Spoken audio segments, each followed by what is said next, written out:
As a U.S.-led military coalition pounds Islamic State targets, the UN is preparing to facilitate political talks in January between the Syrian government and the moderate Syrian opposition. We're focused now on, as we just talked about, beginning a credible political process that can lead finally to an end to the violence in Syria and a new political path forward for the Syrian people. But even among the world powers that have gathered for several rounds of talks on Syria, there is a lack of a consensus over President Bashar al-Assad.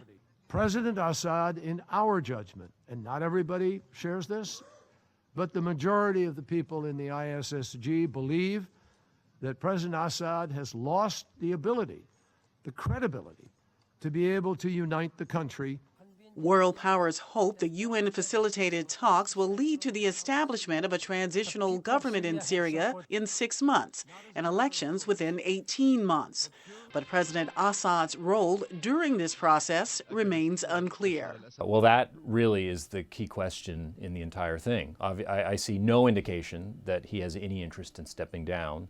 Also, the Syrian opposition could be a fractious group. Now, whether they can kind of keep themselves organized, I think there's reason for doubt. But again, in my view, it's better to have a process, to have dialogue, than not. The opposition may also be affected by a recent airstrike claimed by the Syrian government that killed Zahran al-Loush. He was the leader of Jaish al-Islam, a group that took part in a recent opposition group meeting in Riyadh. Andrew Peake spoke via Skype. I think it's going to destroy the credibility of this process for the moderate Syrian rebels. Peake says ultimately what may be needed to end Syria's civil instability and the unrest and violence caused by the Islamic State is what he calls a redistribution of power. That cannot happen with Assad in power. That can only happen if the Alawite community itself moves away from Assad. And he says that would only happen if the capital of Damascus were threatened. Pam Dockins, VOA News, the State Department.